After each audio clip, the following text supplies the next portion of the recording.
Centonomy Teens Bootcamp equals fun. Simply fun. Redefining learning as, from learning no longer is what the kids have always known. Sitting in class, looking at a teacher who's just going to talk on and on and on about what they think is important for you, as opposed to actually teaching them what they want to actually learn. Yeah, they're seeing you doing all these things which might not exactly relate directly to, the geography, maybe some of the math that they're learning. They are coming to learn what they actually want to know. Some of those questions that they've always had in their minds. And, it's a pretty open place for them to always just ask any question, especially to do around with their future, with money. And, yeah, just simply fun. And what is it that they learn? What is it that we teach? What is it that we do here? What do we do? It's literally just helping them, giving them an unfair advantage. Get that? An unfair advantage for the kids. Yeah? Well, what would you have done if you learned all these money lessons 10 years ago, 15 years ago, 20 years ago? Would you be where you are now? You'd probably not be 2 times better than you are now. You'd probably be like 10, I guess. 20, 30 times better. Now, some of the lessons that we've learned, some of the things that we've done. I loved going to the time when we went. We go to the bank. I loved the bank trip that we do.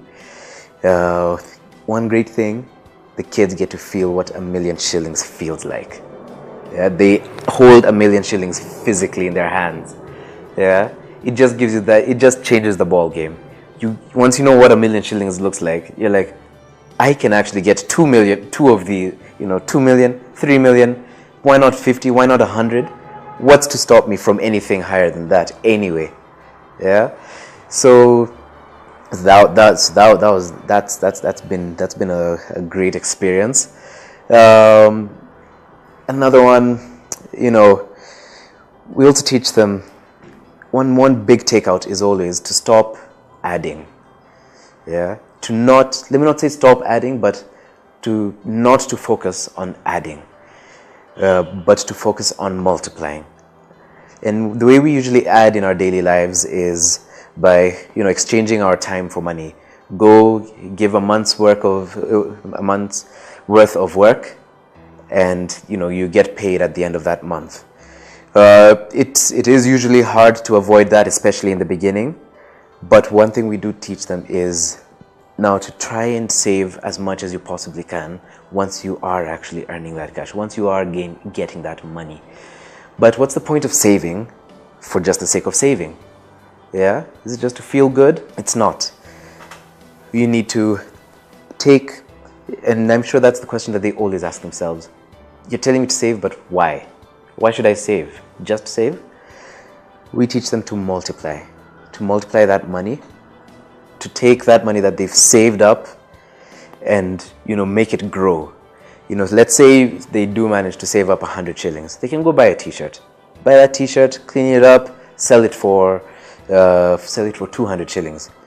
Go take that 200, buy 2 t-shirts, sell each of those t-shirts for 200 shillings each, and get 400 at the end.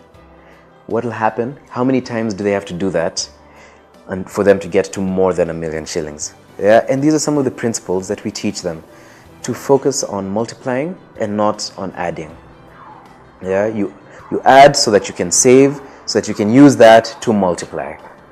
That's the base. Those are the basics, the principles that they must get through.